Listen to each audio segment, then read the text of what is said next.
പെരുമ്പാവൂരിൽ എറണാകുളം DCC സെക്രട്ടറിയുടെയും കുന്നത്തുനാട് ഗ്രാമപഞ്ചായത്ത് പ്രസിഡന്റിന്റെയും നേതൃത്വത്തിൽ ഗൃഹനാഥനെ വീട്ടിൽ കയറി മർദ്ദിച്ചതായി പരാതി.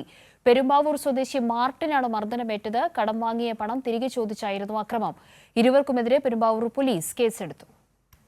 എറണാകുളം DCC സെക്രട്ടറി അമീർ ഭാവിയുടെയും 2020 നേതൃത്വത്തിലുള്ള കുന്നത്തുനാട് ഗ്രാമപഞ്ചായത്ത് പ്രസിഡന്റ് നിതിയുടെയും നേതൃത്വത്തിലായിരുന്നു മർദ്ദനം. കാറ് പണയം വെച്ച് അമീർ ഭാവിയിൽ നിന്ന് 6.5 ലക്ഷം രൂപ വാങ്ങിയിരുന്നതായി മാർട്ടിൻ പറഞ്ഞു.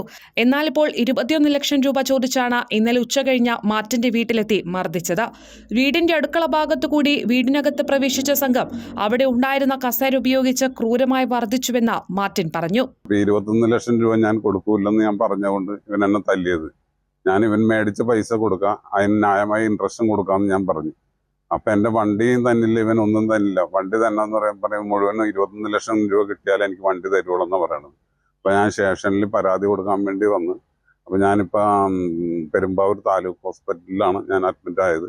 എൻ്റെ തലക്ക് ഹൃദയത്തിൻ്റെ ഒരു സംബന്ധമായ എനിക്ക് പ്രശ്നങ്ങളുണ്ട്. പിന്നെ പലവരും എന്നെ സഹായിച്ചിട്ടാണ് ഞാൻ ഇങ്ങനെ ജീവിച്ചു പോണത്. എറണാകുളം DCC സെക്രട്ടറി അമീർ ഭാവ, ഷിജു, അമീർ ഭാവിയുടെ ഭാര്യ, കുന്നത്തുനാട് ഗ്രാമപഞ്ചായത്ത് പ്രസിഡന്റ് നിത എന്നിവരെ പ്രതി ചേർത്ത് പെരുമ്പാവൂർ പോലീസ് കേസെടുത്തു.